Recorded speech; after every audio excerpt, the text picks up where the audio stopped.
Okay, so I had a really busy day today. Unfortunately, I didn't get paid a dime. So, had a weed eater here. And it was a pretty good bet that it was going to be a carburetor issue. It was a 4-stroke or 4-cylinder weed eater. I told you about it, I think, yesterday. Maybe the day before, regardless. So, got to tearing into it, and first of all, it was a lot harder to get that carburetor on and off than anything else I've ever worked on. But once I figured it out, it wasn't hard, I guess. It was just different. And so I had to, once I got the intake manifold off, there's a manifold there, which is different. Got the intake manifold off and saw the piston, or the valve. And you could see somebody had taken a screwdriver in there, and I don't know what they were doing. And they bent it. So it wasn't taking in enough gasoline. It would run a little bit on choke, but that was about it. So I called him and said that there was no charge. The problem is last year I said that diagnostics would be free. And I really want to keep up with that. There is a guy on YouTube, he's got a $500,000 revenue each year, not profits, but revenue. And he does diagnostics for free. It's a good service. That way somebody can bring their lawnmower over and they know they're not going to get ripped off. You got to be careful, because you don't want people buying used junk from a flea market, bringing it over, see if you fix it, and see what's wrong with it. You'd be doing that all day long, so you got to be careful with that. But as far as just looking at stuff, it's not hard to do a diagnostic on things. So I do it for free. Well, first thing is this guy here said that he wanted me to drop this off today, but he never called. Just never called. So that's still sitting here. I don't know. That just frustrates me when people do that. And then, so then we had that, the weed eater. And then I got a call while I was working on the weed eater. Got a call from a lady. She says, I got a riding mower that won't start and a push mower that the wheels can't raise up and down. And I said, well, I can come pick it up. So I went over there and I put a little starting fluid in the carburetor of the riding mower, started right up. I had to jump it. The battery was dead. And so turns out she mowed her whole yard with it. So she said it developed an oil leak while she was doing that. But anyway, she got her yard mowed. So I gave her a small price to go over there and look at that. And she said, okay, yeah, I'll pay that. And I said, of course, cash, please. Oh, I don't have any cash. So we'll have to see about, I told you in that yesterday's video, I think it was yesterday. Yeah, you got to be, how do you deal with that? Should I just taken the lawnmower and not even try to get it to work? I mean, I knew as soon as I tried to turn it over what the problem was. I mean, it needed a jump. So I jumped it. And there was old gas in from, sitting over here in the carburetor. So once we got that out of the carburetor, it ran fine. It wasn't a hard thing, but my time to go over there was what was so important. So really, to get paid, I should have just taken it. But that would have cost me more time. We load it up in the truck, bring it back, take it back to her.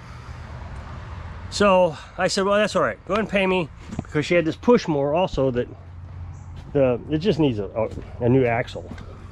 It's not that big of a deal. Pretty easy to get on and off too, just little clips. So I said, when I get that done, then you can pay me the 25. She said, okay. So I called her to let her know what the price of that axle was, and she says the lawnmower has developed a serious leak. She said she mowed half the yard and she had to add a quart of oil or something. So she said she added it and then finished the yard, and when she was done, it needed another quart of oil. So yeah, that's probably a pretty serious problem. It's a seal. It's also a Kohler, what they call bucket engine, and those can develop a crack. It's got 800 hours, so it may have developed a crack. And then this guy brought his mower over, said, I've done everything to a new fuel filter, new ignition coils, the whole deal, but it won't start. So I checked the spark, and the spark is really weak, so it doesn't have you know, there's something wrong with the ignition coil. And every time you turned it over, it clank, clank, clank, clank. And I could hear it was coming from up here.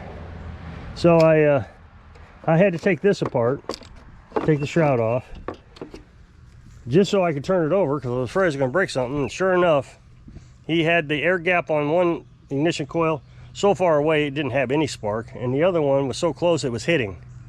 So I had to adjust those just so I could do a diagnostic. You know, that's a half hour, 45-minute work there just to get the shroud off and do that. So I started doing my diagnostic, put some starting fluid in there, didn't do anything.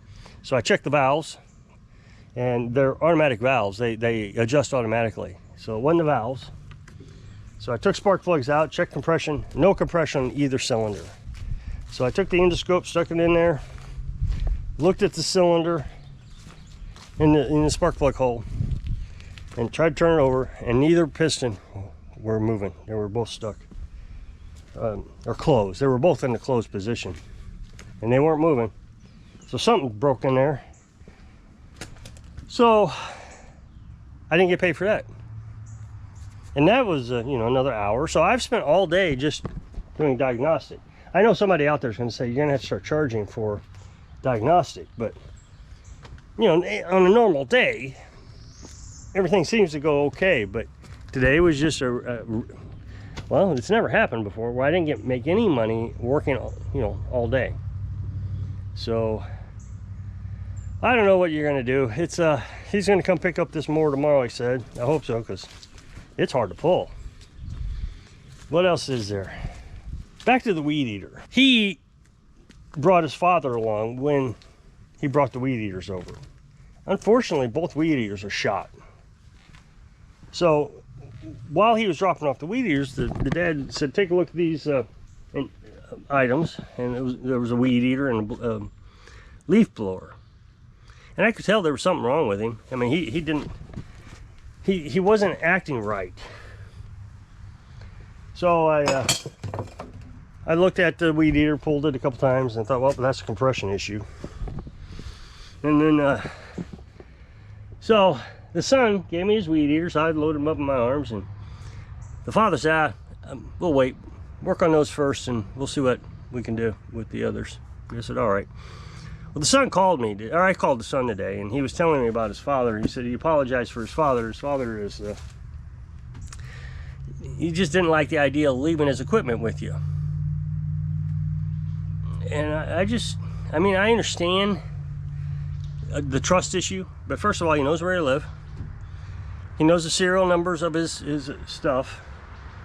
And while the son is talking to me, the son says, there's a guy who repairs boat motors too. And my dad won't take the boat motor over there. He'd rather that boat motor not run than take it over there and leave it and let that guy work on it. He said, I'm not leaving it over there. He might take it. So, yeah, I don't know what I'm going to do about that. I mean, I guess it's just some people's personality. I don't know what they're going to do, sit here and wait until it's all done. I mean, and that's the thing, is the guy did ask, the dad did ask, so do we have to leave him here? And as soon as I said, yeah, you have to leave him here, I mean, he changed his tune completely. He was not interested. I don't know how they would have expected me to be able to work on 4 pieces of equipment. I mean, it was the afternoon when they showed up, and it might have even been, it was Saturday, no less. And so on Saturdays, I advertise as being open from 6 to 4, or no, 9 to 4 on Saturdays. But I try not to do a lot of work. I mean, I might do some catch-up work if I got behind, but I try not to do a lot of work around here. That way I can mow grass or take Carolyn to the grocery store. She likes to go to the grocery store on Sundays, so if she wants to go to the grocery store on Sunday, I try to cut grass on Saturday or catch up on chores or whatever the case is. So, yeah, but he wanted me to just do 4 items while he sat here and waited. And I didn't, I mean, so anyway, I'm sure that he's not going to be much happier now that I've said that these, and the thing is, I tried to stress to the son that I can repair these, but it's going to be too expensive. And I don't think the son understands that. I mean, he's okay with it, but I don't think he understands why I'm saying that it's not worth it. He was literally at Home Depot when I called on the second one today, and I said, walk over to the weed eaters. You're going to see that it's $269 for that weed eater, and it's going to cost you probably $300 to get this one repaired. So, I mean, I don't know what to do. I do my best, and I don't get paid a lot. So, what else is going on? I called this guy with the power washer, but he wasn't home. So I guess we'll just have to. I don't know. I hate it when they don't. I hate it when they. See, I knew something was up with this one when he gave it to me. He said when I went over there, I dropped off his lawnmower, his riding mower, and so we put this in the truck, and he says, "I'm in no hurry. Take your time. No big deal." And I thought, you know what? I think that means that I'm not even supposed to work on it. He just wants to get it out of his yard. And so, I mean, it took me like 4 days to get it fixed. And you can tell he's not all that interested in getting it. So I don't know. So, busy day. It's gonna cut it short a little bit early today. So if you click this up next box to take the video over to my other channel. So if I can inspire you to work through the problems, single of your dreams. Thanks for watching.